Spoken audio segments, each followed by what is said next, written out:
Buongiorno a tutti, sono Lucas e benvenuti su Wow Podcast Italian. Mia, dimmi una cosa, tu sei una persona da caffè la mattina?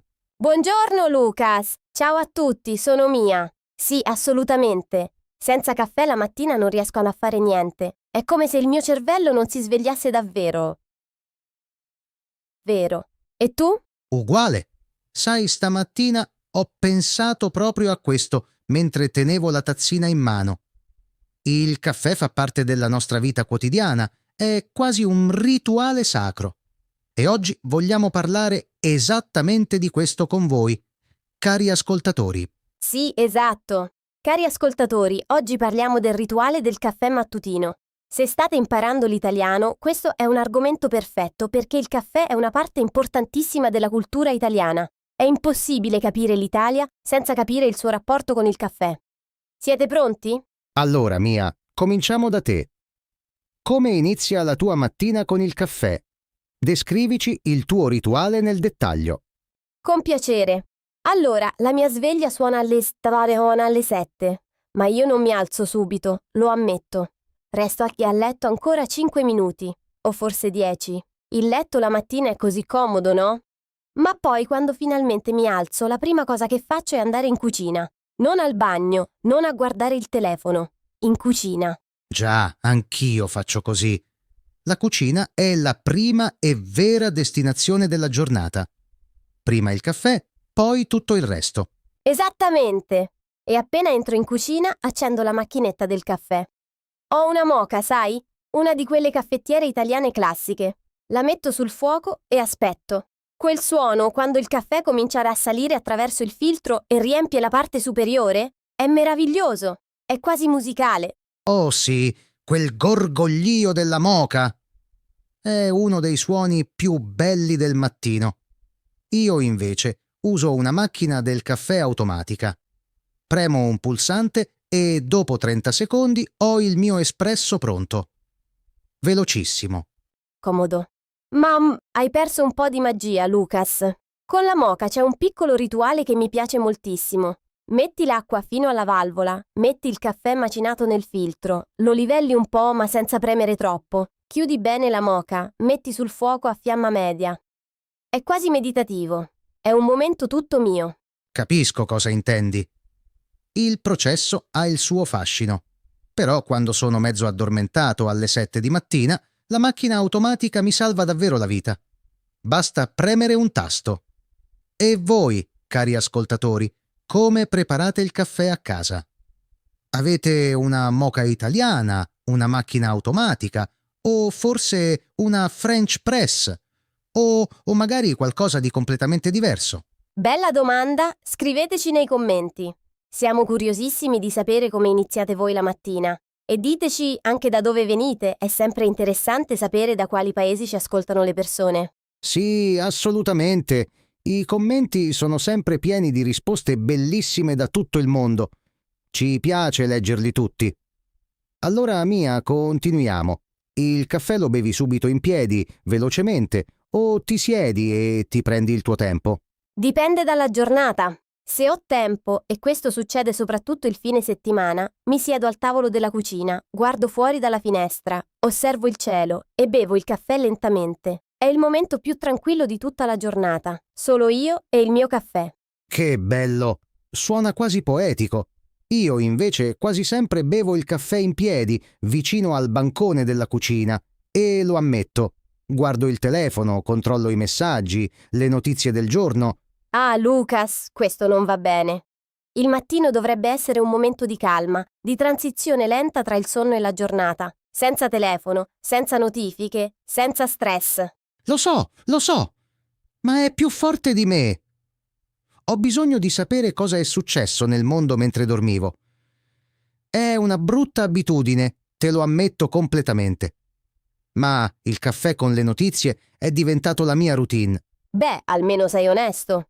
Io cerco di non guardare il telefono per i primi 20 minuti dopo che mi sveglio. È una regola che mi sono data qualche mese fa e è cambiato molto la mia mattina. Mi sento più calma, più in pace. E riesci sempre a rispettarla? Quasi sempre. A volte fallisco, ma ci provo. Il caffè senza telefono è molto più piacevole, credimi.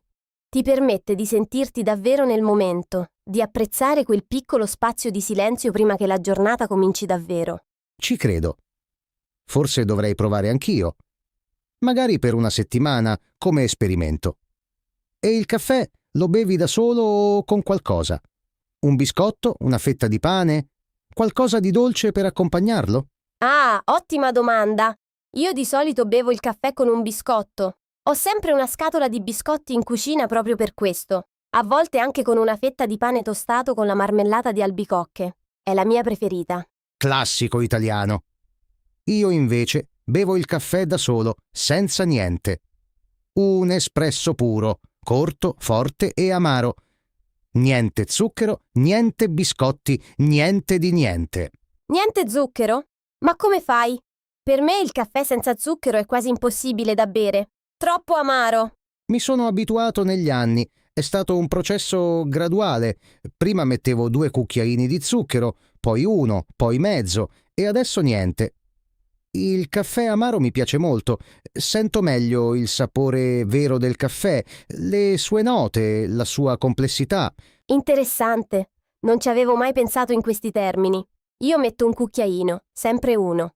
Non di più, non di meno.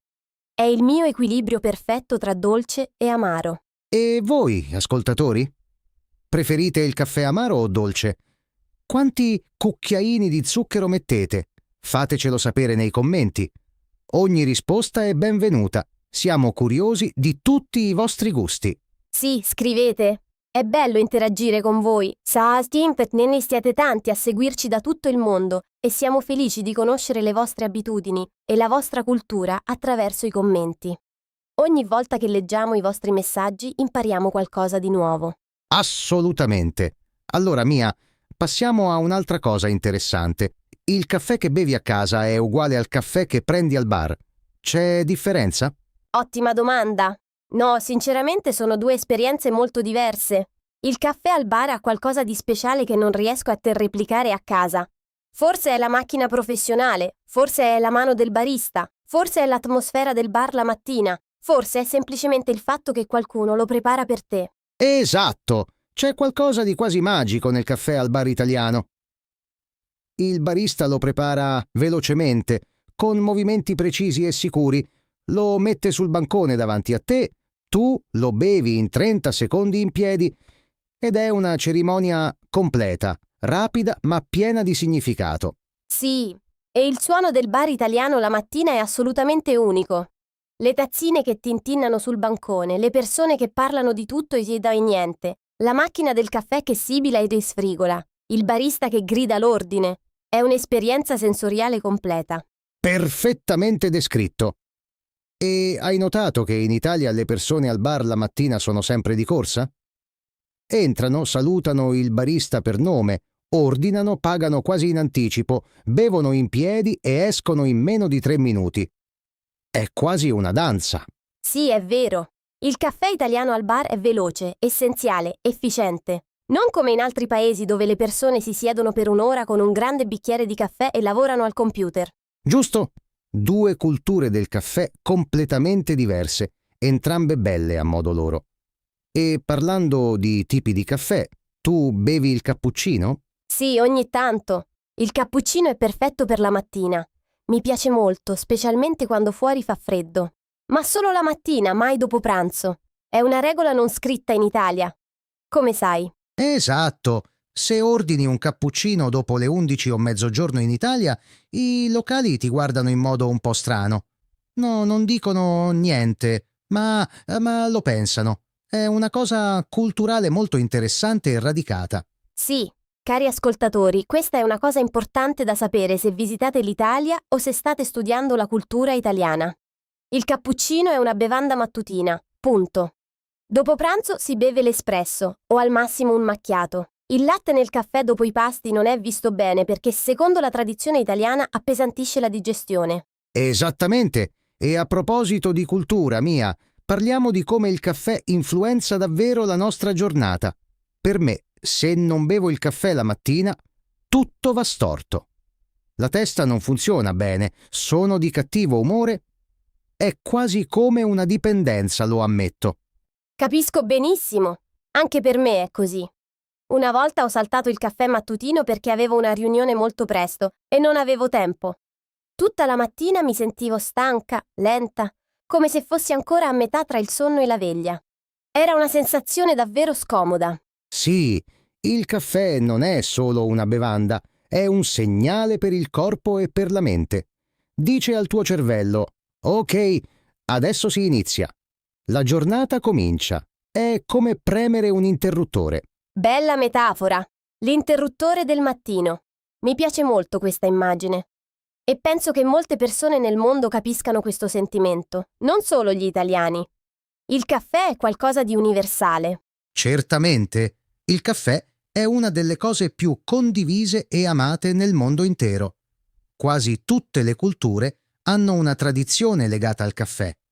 È affascinante come una stessa pianta abbia creato tradizioni così diverse in luoghi così lontani. Sì, e ogni cultura ha il suo modo unico di berlo.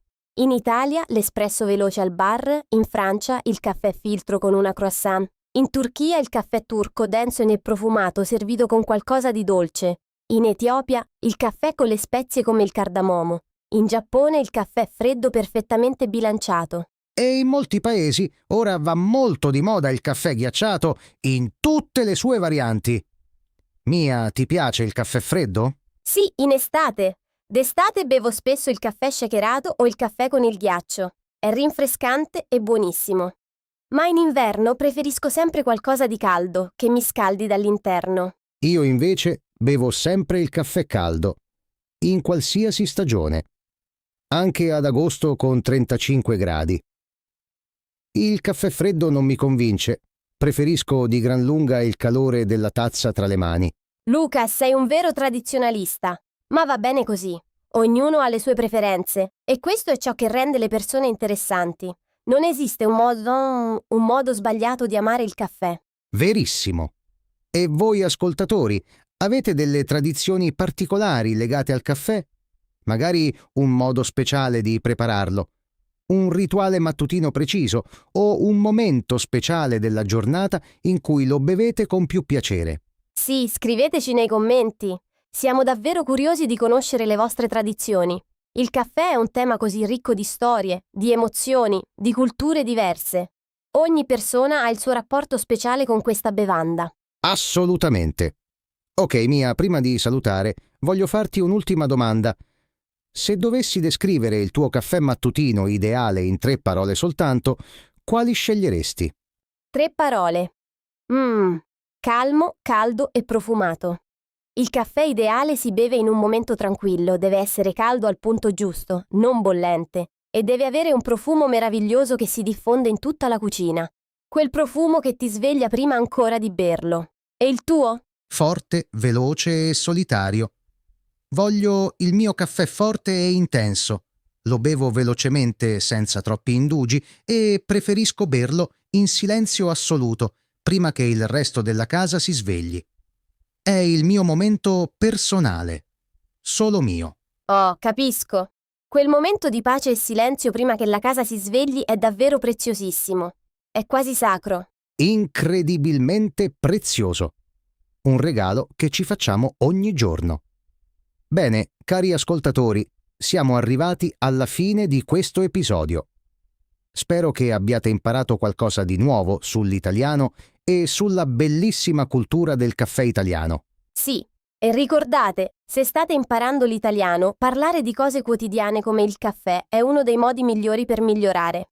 Ascoltate i podcast, ripetete le frasi che vi piacciono e soprattutto non abbiate paura di fare errori. Gli errori sono parte del percorso. Esatto, e non dimenticate di lasciarci un commento.